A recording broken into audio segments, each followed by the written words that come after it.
10 మంది బీఆర్ఎస్ గుర్తుపై గెలిచిన నాయకులందరూ కూడా కాంగ్రెస్ పార్టీలో చేరిపోయినారు. దీనికి సంబంధించిన అంశం ఇప్పుడు ఖైరతాబాద్ అలాగే స్టేషన్ గన్పూర్ ఎన్నికలు రాబోతున్నాయి అంటున్నారు. ఈ 10 మంది అసలుకి పార్టీ మారిన దానిపైన ముఖ్యంగా ఏం మాట్లాడతారు? మనతో పాటు లైవ్లో డిబేట్లో జాయిన్ అయినారు మల్కాజ్గిరి కార్పొరేటర్ శ్రవణ్, అలాగే కాంగ్రెస్ పార్టీ సీనియర్ నాయకులు శ్రీనివాస్, పొలిటికల్ స్ట్రాటజిస్ట్ అజయ్ మారుతి గారు. ముఖ్యంగా కాంగ్రెస్ పార్టీ నుంచి స్టార్ట్ చేద్దాం ఈ అంశం. ఈ 10 మంది ఎమ్మెల్యేలను కాంగ్రెస్ పార్టీ కండువా కప్పి చేర్చుకోవడం మీరు ఏ విధంగా చూస్తున్నారు శ్రీనివాస్ గారు? ఇప్పుడు ఇది కోర్టు పరిధిలో ఉంది, మనం మాట్లాడడం కూడా కరెక్ట్ కాదనిపిస్తుంది. ఇప్పుడు ఏదైతే ఖైరతాబాద్లో మాత్రం దానం నాగేందర్ గారు ఎంపీగా పోటీ చేసి పార్టీ గుర్తుపైన పోటీ చేశారు కాబట్టి కంపల్సరీగా అది కోర్టు పరిధిలో మరి ఏ విధంగా వాళ్ళు నిర్ణయం తీసుకుంటారో మరి మన స్పీకర్ గారి పరిధిలో ఉంది అది. ఓకే, మరి వాళ్ళు ఏ విధంగా తీసుకుంటారో అది ఒకటి. మన స్టేషన్ గన్పూర్లో మన ఎమ్మెల్యే గారు వాళ్ళ కూతురికి ప్రచారం చేసినట్టు ఎవిడెన్స్ ఉన్నాయి కాబట్టి మిగిలిన వాళ్ళు మాత్రం మేము పార్టీ చేరలేదు, మేము బీఆర్ఎస్ పార్టీలో ఉన్నాము. అభివృద్ధి విషయమై మన ఎమ్మెల్యే గారు మన సీఎం గారితో మాట్లాడడం జరిగిందని వాళ్ళు మన స్పీకర్ గారికి సంజాయిషి ఇచ్చినట్టు మనం వార్తలు చూస్తూ ఉన్నాం. ఓకే, సో 10 మంది ఎమ్మెల్యేలు పార్టీ మారడం మీరు ఏ విధంగా చూస్తారు? నిబద్ధత లేని రాజకీయాలు అంటే మీకు చాలా క్లియర్గా అర్థమవుతుంది. కాంగ్రెస్ పార్టీ ఎంపీగా పోటీ చేసినటువంటి దానం నాగేందర్ గారు అంతకుముందు గెలిచింది టీఆర్ఎస్ పార్టీ గుర్తు పైన. ఆయన తప్పించుకునే అవకాశమే లేదు. At any cost has to buy ఎలక్షన్కి ఆల్రెడీ ప్రిపరేషన్ జరిగిపోతుంది. టీఆర్ఎస్ పార్టీ వాళ్ళు కాంగ్రెస్ పార్టీ వాళ్ళు ఆల్రెడీ వెతుక్కుంటున్నారు క్యాండిడేట్స్ని. నాకు ఫిక్స్డ్గా ఉన్నాడు ఆయన, మాకు చింతల రామచంద్ర రెడ్డి గారు, మాకు ఇబ్బంది లేదు. ఆయన ఏజ్ ఫ్యాక్టర్ ఆయన యూత్ అండి, చాలా మనకన్నా ఫాస్ట్ తిరుగుతాడు, ఏజ్ ఏం కాదు. రెండు, మేము ఎక్కడే డిఫరెన్స్ మీరు ఒక్కసారి చూడండి. కాంగ్రెస్ పార్టీలో కానీ బీఆర్ఎస్ పార్టీలో కానీ ఈ విధంగా ఇష్టానుసారంగా గతంలో శ్రీనివాస్ యాదవ్ గారు కూడా ఇదే విధంగా టీఆర్ఎస్లో డైరెక్ట్గా మంత్రి అయిపోయినటువంటి పరిస్థితి మనం చూస్తున్నాం. కానీ బీజేపీలో మాత్రమే మీరు చూడండి, మా దగ్గరకు వచ్చిన వాళ్ళందరినీ రాజీనామా చేయించి పోటీ చేసి మేము తీసుకుంటాం. That is BJP. వేరే పార్టీలకు మాకు ఉన్న డిఫరెన్స్ అదే. మా దగ్గర వచ్చిన వాళ్ళందరూ ఈటల రాజేందర్ గారు కానివ్వండి, అందరినీ కోమటిరెడ్డి రాజగోపాల్ గారి రెడ్డి గారు కానివ్వండి, మా దగ్గర వచ్చిన వాళ్ళందరినీ కూడా రాజీనామా చేయించడం, పోటీ ఇక్కడే రాష్ట్రాల్లో దేశవ్యాప్తంగా కూడా రాజీనామా చేయించి పోటీ చేయించిన తర్వాతనే మా దగ్గర, అంటే రాజీనామా చేయించిన తర్వాత తీసుకొని మళ్ళీ పోటీ చేయించినాం. బేసికల్ అది డిఫరెన్స్. రెండు, ఈ కాంగ్రెస్ పార్టీ గేట్లు ఓపెన్ చేసింది. మీరు ఒక్కసారి గమనించండి జాగ్రత్తగా, చాలా జాగ్రత్తగా. అంటే వీళ్ళందరినీ కూడా తీసుకొని వీళ్ళందరూ కూడా కండువాలు ఇప్పించి తర్వాత ఇప్పుడు ఏమంటారు, అయ్యే కరెక్ట్గా అన్ని ఇబ్బందులు వచ్చేసరికి దేవుడు కండువాలు వేసుకున్నాం, ముఖ్యమంత్రి గారి దగ్గరికి వెళ్ళాం కాబట్టి జాతీయ కండువాలు వేసుకున్నాం, లేదు ఇంకోటి వేసుకున్నాం, ఏది నోటికి ఏది పడితే అది మాట్లాడుతున్నారు. నిన్న జరిగిన కౌన్సిల్లో కూడా టేబుల్ ఐటమ్ నెంబర్ 1 ఏం చేసారు, ప్రతి కార్పొరేటర్కి 2 కోట్లు ఇచ్చి, కోటి మీరిచ్చి ఖర్చు పెట్టుకోండి అని చెప్పి కార్పొరేటర్లు డివిజన్లో ఖర్చు పెట్టే మున్సిపల్ డబ్బులకు జిల్లా ఇన్ఛార్జ్ మంత్రి యొక్క కాన్సెంట్ కావాలన్నారు. దాని అర్థం ఏంటంటే ప్రజాప్రతినిధులందరూ కూడా పోయి స్ట్రైట్గా జిల్లా ఇన్ఛార్జ్ మంత్రి గారికి టచ్లో రావాలి. టచ్లో వచ్చిన తర్వాత వారు భుజం తట్టి, బాబు చాలా మంచోడు నువ్వు, నాతో మంచిగా ఉంటే ₹1 4 కోట్లు ఇస్తే కండువా మార్చుకో. ఎవరు కార్పొరేటర్లు కూడా నిన్న ఓపెన్ చేసిందే గేట్లు. టేబుల్ ఐటమ్ నెంబర్ 1 మీతో కూడా మాట్లాడారా మళ్ళీ? నాతో ఆల్రెడీ ఇంతకుముందు బీఆర్ఎస్ వాళ్ళు ఎప్పుడో మాట్లాడి మీ అందరికి తెలిసిందే. 4 కోట్లు 5 కోట్లు అప్పట్లో ఆఫర్ చేసినటువంటి సందర్భం తెలిసిందే. కాంగ్రెస్ చర్చ అవసరం లేదు, వాళ్ళందరికీ తెలుసు కూడా. నా దగ్గరకు వచ్చేటువంటి ధైర్యం కూడా చేరిగా అయిపోయింది, ఖతం అయిపోయింది. కాంగ్రెస్ కానీ టీఆర్ఎస్ కానీ రారు, అది వేరే విషయం. కానీ విషయం ఏంటంటే కాంగ్రెస్ పార్టీ రోజు బలపడడం కోసం గేట్స్ ఓపెన్ చేసింది. ఇది చాలా క్లియర్. దానికి ఉదాహరణ టేబుల్ ఐటమ్ నెంబర్ 1. గతంలో ఏ విధంగా చెతికిలబడ్డారు, ఈసారి కూడా చెతికిలబడతారు, గ్యారంటీ. రైట్. ఈ 10 మంది ఎమ్మెల్యేలు పార్టీ మార్పు, ఇప్పుడు దానం నాగేందర్ సంబంధించిన ఉప ఎన్నిక, మీ ముఖ్యమంత్రి గతంలో చెప్పిన అంశం కూడా గుర్తు చేస్తున్నారు. పార్టీ మారిన ఎమ్మెల్యేలను రాళ్లతో కొట్టి చంపండి. ఒకవైపు రాహుల్ గాంధీ ఓట్ చోరని తిరుగుతుండు, వేరే ఇతర పార్టీల నుంచి జాయిన్ అయిన వాళ్ళని రాజీనామా చేయించి జాయిన్ చేసుకుంటా, పోటీ చేస్తా. మన కార్పొరేటర్ గారు చెప్పినట్టు మేము అందరినీ రాజీనామా చేసి పార్టీలోకి తీసుకొని మళ్ళీ ఎలక్షన్లోకి పోయినామా తెలంగాణలో అదే జరిగిందని. దేశవ్యాప్తంగా మాత్రం బీజేపీ ఇతర చిన్న చిన్న పార్టీలను మాత్రం బుల్డోజ్ చేసేసింది. ఎంపీలో జ్యోతిరాజ్ సింధియాని తీసుకోండి, ఎగ్జాంపుల్ అడుగుతున్నా. మహారాష్ట్రలో పవార్ గారి ఫ్యామిలీని విచ్ఛిన్నం చేయడం కానీ, ఇట్లా అన్ని రాష్ట్రాలలో ఇతర పార్టీలో గెలిచిన వాళ్ళని బుల్డోజ్ చేసి వీళ్ళ పార్టీలో చేసి తీసుకునే చరిత్ర బీజేపీ. అంటే కూటమిలని అంటున్నారా? కూటమిలోని మొత్తము ఇక్కడ చిన్న చిన్నగా వాళ్ళకి ఇక్కడ తెలంగాణలో బలం లేదు కాబట్టి ఆ విధంగా వివరిస్తున్నారు. కానీ ఇప్పుడు రేపు కర్ణాటకలో కూడా కాచుకొని కూర్చున్నారు.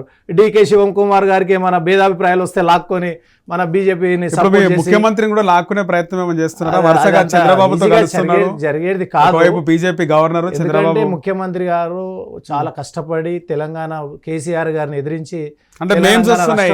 రేవంత్ రెడ్డి ఏమైనా ప్లాన్ చేస్తున్నారు? రేవంత్ రెడ్డి చంద్రబాబు కలిసి ఇవన్నీ ప్రక్లేషన్స్ జరుగుతూ ఉంటాయి రాజకీయాల్లో, సహజం. కానీ ఏమంటారు శ్రవణ్ గారు? 100% రేవంత్ అని ఎప్పుడైనా మా బీజేపీలోకి వస్తాడు. ఎందుకంటే మా పాత కార్యకర్త, మా విద్యార్థి పరిషత్ కార్యకర్త, మా wall writing school BJP school. అందుకని మేము మా స్కూలే అయినా చెప్పిండు కదా. కాలేజ్ ఏమో ఎవరి దగ్గర పనిచేసిండు? రామ్మాధవ్ గారి దగ్గర ఇదే హిమాయత్ నగర్ లో పనిచేసిండు. ఇదే హిమాయత్ నగర్ రామ్మాధవ్ గారి దగ్గర పనిచేసిన వ్యక్తి మా స్కూల్. అందుకే ఇప్పుడు కూడా ఆయన మమ్మల్ని అన్ని పోలీసులతో కొట్టించినా, జైల్లోకి పంపించినా మా రేవంత్ అనే పిలుస్తున్నాం. రేపొద్దున కాంగ్రెస్ పార్టీ ఏదో ఒక రోజు ఆయన తోసేస్తుంది గ్యారంటీగా. ఇప్పటికే ఆల్రెడీ కూర్చున్నారు అందరు మినిస్టర్లు. తోసేస్తారు, ఆయన మా దగ్గర తోసుకొని వస్తాడు. అందరం తోసుకొని వస్తాడు మా దగ్గర. ఏమంటారు శ్రీనివాస్ గారు? అదంతా వాళ్ళు కొంచెంసేపు సంతోషపడండి సార్. ఇవాళ తెలంగాణ కాంగ్రెస్ చెయ్యి గుర్తు మీద ఎమ్మెల్యేలను గెలిపించుకొని నేషనల్ పార్టీ రాహుల్ గాంధీ ఆశీర్వాదంతో, ఖర్గే గారి, సోనియా గాంధీ ఆశీర్వాదంతో. కానీ రాహుల్ గాంధీ చెప్పిన మాటనే వింటలేడు రేవంత్ రెడ్డి పార్టీ మారిన ఎమ్మెల్యేల విషయంలో. ఆయన పోరాడుతున్న కేంద్రంలో, రాష్ట్రంలో కండువాలు కప్పుతున్నాడు. ఇదంతా ప్రతిపక్షాల ఆరోపణ. నిజం కాదు. రాహుల్ గాంధీ పోరాడతలేడా? కేసీఆర్ గారు ఎంతమందిని తీసుకొని మినిస్టర్లను చేసి తర్వాత కూటమిని, అంటే కేసీఆర్ ని ఎగ్జాంపుల్ గా తీసుకుంటున్నారా? కాపీ కొడుతున్నారా? ఆయన చేసి ఎగ్జాక్ట్లీ ఆయన దారిలో నడుస్తున్నారు. తప్పేముంది? ఇప్పుడు వాళ్ళు కూడా కాంగ్రెస్ పార్టీ అధికారం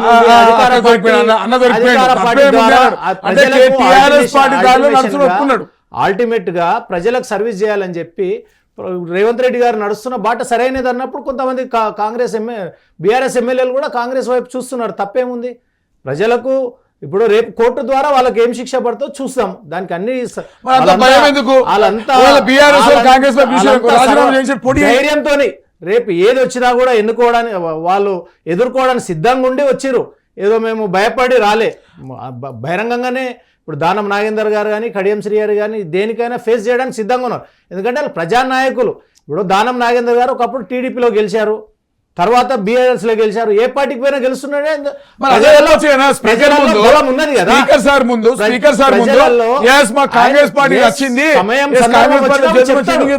మీరెందుకు? ఆయన సమయం సందర్భం వచ్చినప్పుడు తప్పకుండా చెప్తాడు. ఎందుకంటే ప్రజలలో పార్టీ మారినప్పుడు ప్రజలే శిరోధార్యము, ప్రజలే అంతిమ తీర్పు. ఆయన ఏ పార్టీలో పోయినా ప్రజలు గెలిచిరంటే ఆయన ప్రజలలో బలం ఉన్నట్టే కదా. పార్టీ బలం ఉన్నా కూడా వ్యక్తిగతంగా ఆయనకు బలం ఉంది కాబట్టి ఆయన తీసుకునే నిర్ణయాలు ప్రజలకు, అక్కడ ఉన్న కాన్స్టిట్యున్సీ ప్రజలకు ఆయన సరైన అందుబాటులో ఉంటాడు, మాకు సేవ చేయగలుగుతాడు, మాకు అందుబాటులో ఉండే నాయకుడు అని చెప్పి ఆయనకు కొంచెం కాదు, 2 కాదు, 6 సార్లు సిటీలో ఎమ్మెల్యే అయినటువంటి దానం నాగేందర్. ఆయన నిన్న మొన్న వచ్చిన నాయకుడు కాదు, ప్రజల పల్స్ తెలిసిన నాయకుడు. ఎక్కడ పోతే ఏమైతే తెలియదు అతనికి, అంత చెప్తే వినే రకం ఆయన. కాబట్టి రేపు ఏ నిర్ణయం ఉన్నా కూడా ఆయన సిద్ధంగా ఉన్నాడు. మళ్ళీ ప్రజలలోకి పోతాడు, ప్రజల మళ్ళీ వాళ్ళ ఆధార అభిమానులు కొని మళ్ళీ ఎమ్మెల్యేగా అవుతాడు.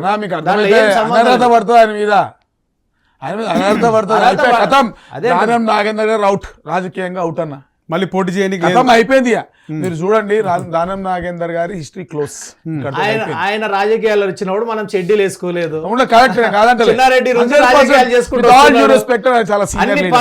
ఎప్పుడైనా ఎమ్మెల్యే ఫస్ట్ 98లో అయ్యిండు.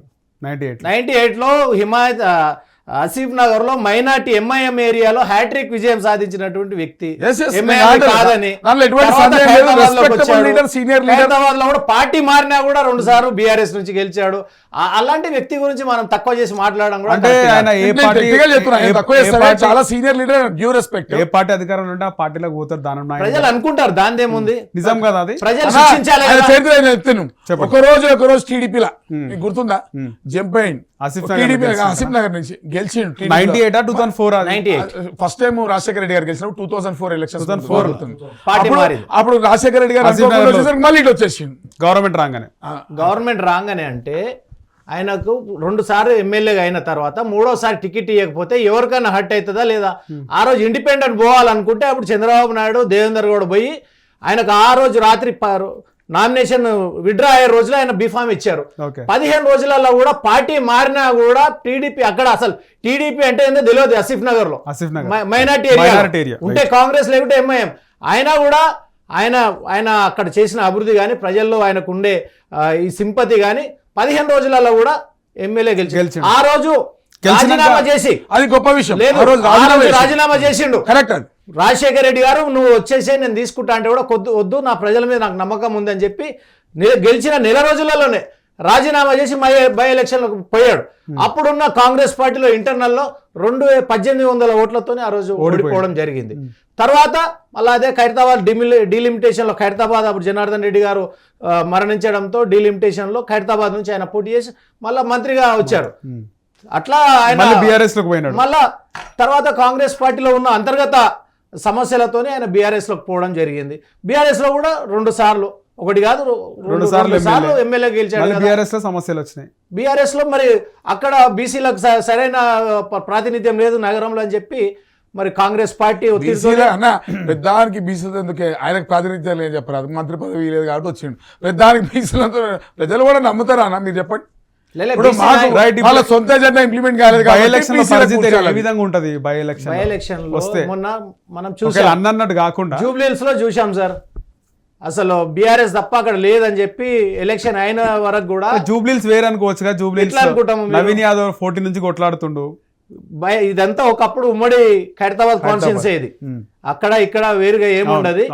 కాబట్టి జూబ్లీహిల్స్ లో బీఆర్ఎస్ ఎంత రౌడీ వర్సెస్ లేడీ రౌడీజం అని లేకుంటే రేవంత్ రెడ్డి గారు ఫెయిల్ అయిపోయినారు 6 గ్యారంటీలో లేకుంటే బాకీ కార్డులు అని చెప్పి లేకుంటే వాళ్ళు విపరీతంగా డబ్బులు వాళ్ళు చెప్తున్నారు శ్రీరంగ నీతులు కానీ కుక్కర్లు వంచిరు, డబ్బులు వంచిరు, సారాయి వంచిరు, అన్ని వంచిరు. వాళ్ళు కూడా బీఆర్ఎస్ వంచారు.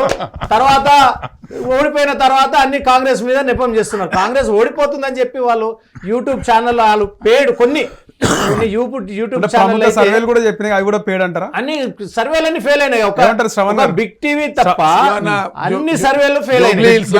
చెప్పిందా బిగ్ టీవీ ఒకటి బిగ్ టీవీ కరెక్ట్ చెప్పింది అంటున్నారు. బిగ్ టీవీ వాళ్ళ సొంత పార్టీ ఛానల్ కానీ బిగ్ టీవీ కాంగ్రెస్ సొంత ఛానల్ కాదు. Big TV Revanth Reddy personal channel.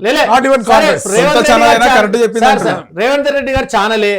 మరి ఆయన చెప్పిన దానికి ఫలితాలకు దగ్గరగా రేవంత్ రెడ్డి గారు నీకు విషయం అన్న చాలా క్లియర్. ఓకే అక్కడ ఆప్షన్ లేదు, ఎందుకంటే అక్కడ బీజేపీ బలంగా లేదు. దాదాపు బీజేపీ నగరంలోనే బలంగా లేదు. మనకు తెలిసిందిగా ఇప్పుడు 1,00,000 ఎన్నికల్లో మళ్ళీ అప్పుడు బీజేపీ 48 స్థానాలు వచ్చినాయి కార్పొరేట్. అప్పుడు బండి సంజయ్ గారు హిందూ ముస్లిం అని రెచ్చగొట్టాడు దగ్గర అదని బండి ఇస్తాము అంటే ప్రజలను అవమానిస్తున్నా. ఇప్పుడు కేవలం హిందూ ముస్లిం ప్రతిపాదన నగర ప్రజలు భాగ్యనగర్ ప్రజలు ఓటేసిరా. Very cosmopolitan city. ప్రజలు ఇక్కడ పిచ్చోళ్ళు కాదు, ఇక్కడ ప్రజలు తెలివివంతులు, ఇక్కడ దిల్లున్న మనుషులు. ఇక్కడ యాక్చువల్లీ నేను హైదరాబాదీ, నేను పుట్టి పెరిగిన హైదరాబాద్. శ్రీనివాస్ గారు చెప్పిన దానిపైన ఏమంటారు? బీజేపీకి డిపాజిట్ కూడా దక్కలేదు జూబ్లీహిల్స్ లో. జూబ్లీహిల్స్ లో మాకు లేదు. ఖైరతాబాద్ లో కూడా సంవత్సరం కింద జరిగిన సికింద్రాబాద్ ఎంపీ గారికి 65,000 ఓట్లు వస్తాయి. ఎమ్మెల్యేకి వచ్చినప్పుడు 17,000 తక్కువ ఎందుకు అయిందని ఆలోచన చేయండి. నేను చెప్తున్నా అదే. నేను ఏమంటున్నా అంటే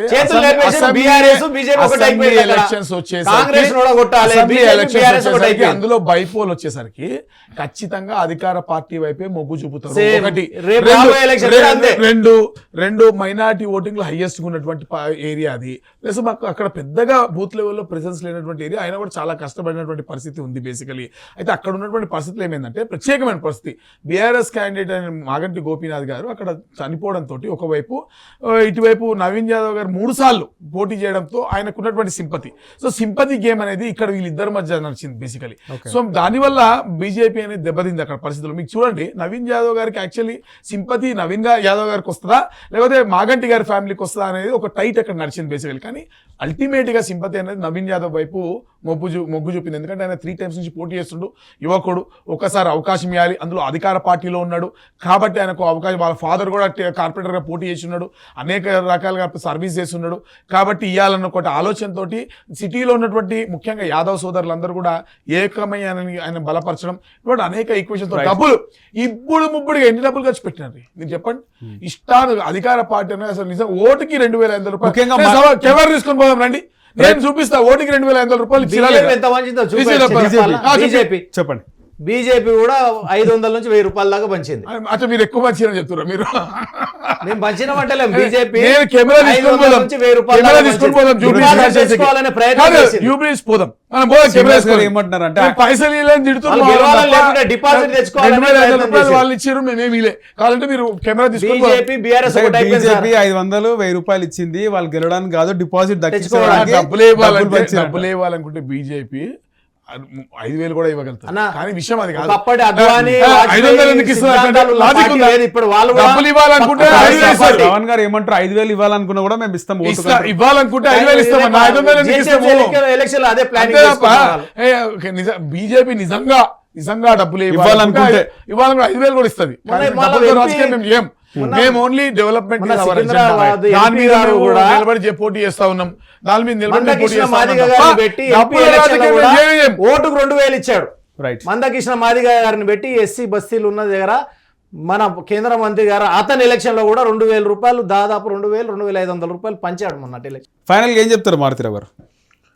ఇప్పుడు మనం జూబ్లీ హిల్స్ ఎన్నికల్లో ఏ ఫ్యాక్టర్స్ వల్ల గెలిచారని మనం చాలాసార్లు కూడా మనం డిస్కస్ చేసినాము.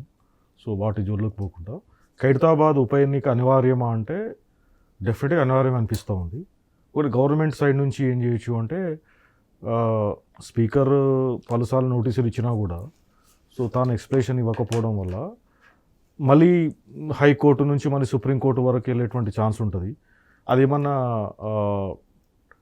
టైమింగ్ అంటే ఒక 6 నెలలు అట్లా పెండింగ్ కూడా ఛాన్స్ ఉంటుంది. కానీ at the end of the day ఖచ్చితంగా మాత్రము అక్కడ ఖచ్చితంగా రాజీనామా చేయాల్సిందేనండి.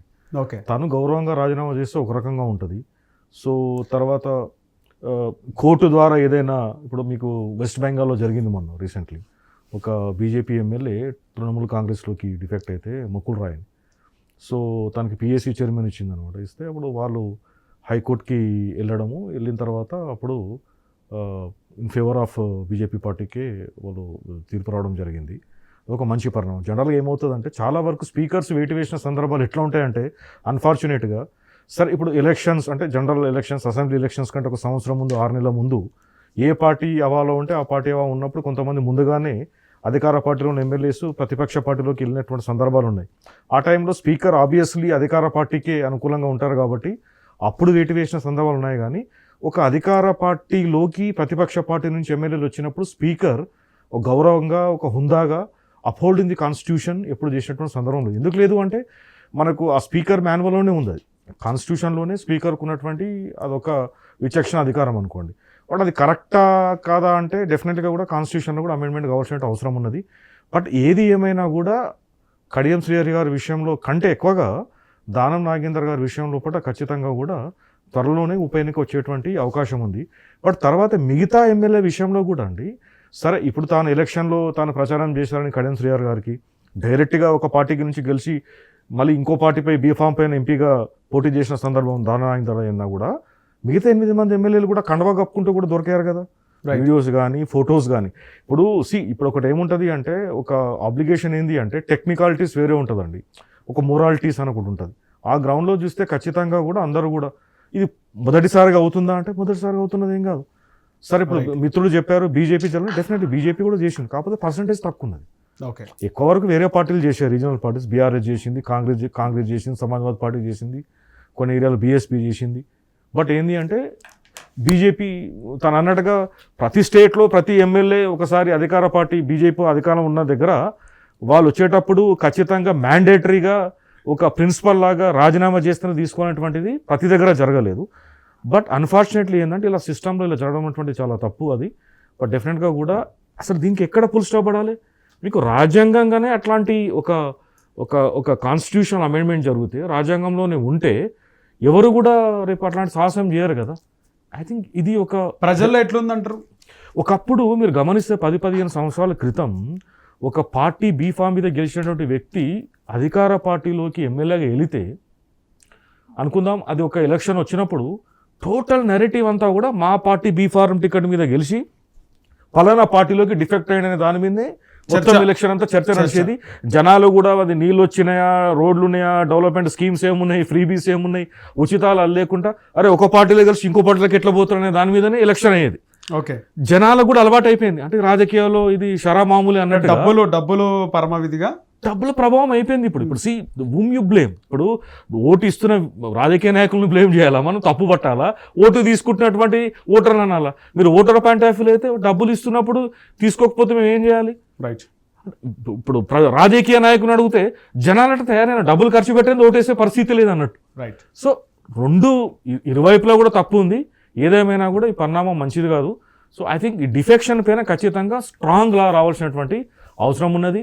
ఇందాక బీఆర్ఎస్ పార్టీ కూడా చాలా వరకు కూడా ప్రజాస్వామ్యాన్ని కుని చేసింది. వాస్తవం ఒక సామెత ఉంటుంది, నువ్వు నేర్పిన విద్య నిరజాక్ష అని చెప్పేసి, అట్లనే ఉన్నది. అండ్ ఇంకా put in to another perspective, ఇప్పుడు మీరు దొంగతనం చేస్తే దొంగ, నేను దొంగతనం చేస్తే రాబిన్హుడ్ అంటే ఎట్లా నడుస్తుంది అది? ఓకే, అంటే రాజకీయాల్లో తయారయ్యాయి కాబట్టి హుందాగా రాజకీయ వ్యవస్థలో లేదండి.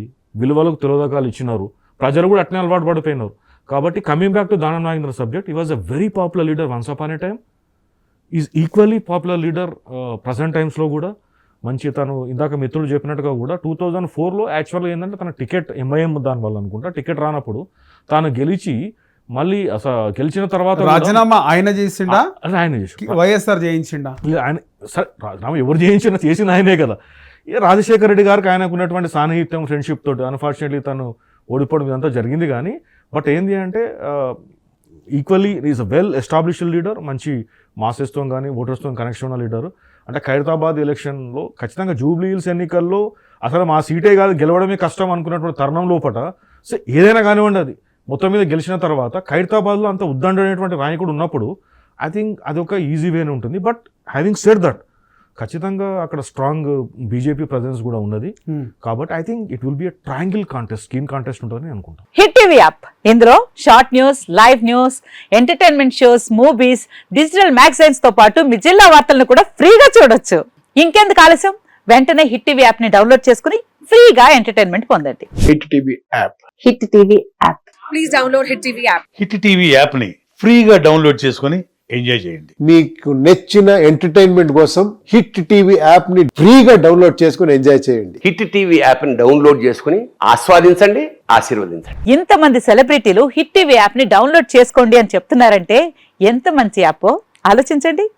అమెరికా అమెరికా అమెరికా అమెరికాలో చదవాలనుకునే వాళ్ళకి విశ్వసనీయమైన పేరు మన శౌర్య కన్సల్టెన్సీ. UK లో 1 year masters, UK లో 1 year masters, 2 years work permit up to 5 years visa. Contact Saurya Consultancy. Contact 89851 89851.